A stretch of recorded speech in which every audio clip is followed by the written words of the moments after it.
We go now to the Kentucky Governor, Andy Beshear, who joins us this morning from Frankfort. Good morning, Governor. Good morning. Thanks for having me. Well, we know that you are an advocate for Vice President Harris. And as a Democrat who runs a red state, how would you advise Democrats to stop losing support in rural areas? Well, I'd advise them to first of all, focus on those things that matter most to people when they wake up in the morning. When people wake up in the morning, they're not thinking about this presidential election. They're thinking about their job and whether they make enough to support their family. They're thinking about their next doctor's appointment for themselves, their kids. They're thinking about the roads and bridges that they drive. They're thinking about the school they drop their kids off at, and they're thinking about the public safety in their community. That's why I'm so excited about the Vice President's new economic plan. I think it goes right to the heart of how you support your family with two tax credit extensions or expansions that will help the middle class. It goes to affording health care and capping overall pharmaceutical costs. The bipartisan infrastructure law further helps us on the roads and bridges we travel. So very excited to support the Harris-Walz team. They're going to have a big victory.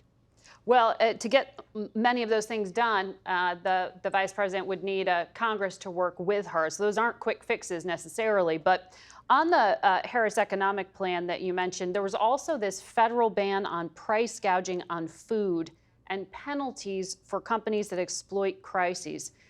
President Obama's top economist, Jason Furman, was critical, saying the good case scenario is price gouging is a message, not a reality. And the bad case scenario is that this is a real proposal.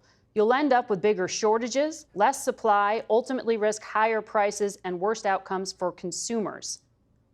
Do you know how this would work?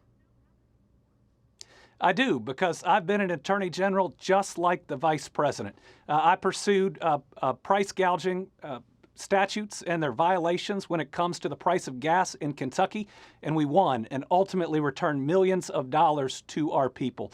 This isn't about trying to price fix. It's just making sure that the economy is operating the way it should, that this is really supply and demand, which we all respect. It's no different than what Teddy Roosevelt did in breaking up monopolies. It's just making sure we have the right regulations and tools in place to make sure everybody is playing the game fairly and by the rules. So it sounds like you're just talking about antitrust policy, but which is something J.D. Vance actually supports.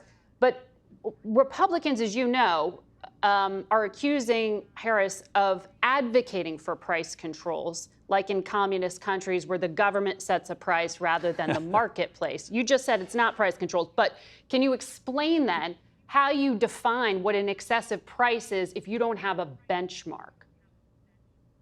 Well, first, these are types of statutes that exist in state law. The Texas Attorney General has prosecuted price gouging violations, and I don't think anyone is going to claim that he is into price fixing, and neither is the vice president. This has to be evidence-based. Ultimately, you bring an action and you have to prove it in court. So you have to have the evidence that this is beyond supply and demand, that this is people taking advantage of us. Certainly, we've seen it after natural disasters in red states and blue states. It's just making sure that coming out of the pandemic or in difficult times that people aren't increasing the price of food just to make a bigger profit. All it is making sure that capitalism stays within the guardrails, and it's not new. We've been doing this in the states for a long time. So you also mentioned there some of the federal support for efforts already underway, including, by the way, electric vehicles, which I know Kentucky, you talked quite a lot about attracting some of these plants there. $11 billion invested in EV facilities.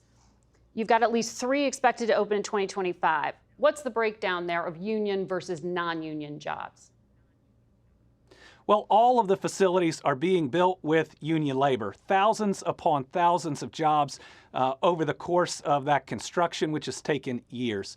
Now, when the Ford SK plants open, that won't be union labor because of an agreement reached between Ford and the UAW, between CEO Farley and Shawn Fain, and we respect those agreements and their negotiations.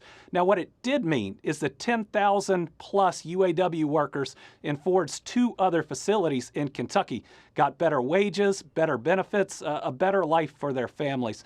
So we're excited about how the union and the company were able to come together to reach an agreement that works for everybody, and that's what we want to see, right? We want to see companies continue to invest because we need them, but we want them to be good jobs that support our families, and I think that's the outcome we got here. We've seen this interesting phenomenon, though, where red states, often right-to-work states like Kentucky have benefited from these federal investments and subsidies. But we don't really hear Democrats talking about that too much. Do you think that companies are opening plants in right-to-work states like yours because the labor is simply cheaper? I have never heard an employer talk about right to work in Kentucky. In fact, we've opened a number of facilities that have union workers. We see more and more companies using the building trades, union labor, to build their facilities. In fact, union membership has gone up in Kentucky each of the last 2 years, and certainly our building trades are busier than they have ever been. This may be the golden age of union labor in Kentucky, despite having those terrible statutes on the books. But my job as governor isn't to whine or complain about the statutes we have, but to go out and to build the best lives for our people. And certainly the bipartisan infrastructure law, the Inflation Reduction Act, the BEAD program, they require reasonable wages where employers immediately turn to labor, to organized labor, because they know they're the most skilled and the very best. And I'm now seeing better interaction between companies and organized labor than I have in decades. It's really exciting. And I know you'll be talking about labor and its role at the convention later this week. Governor, thank you very much for your time today.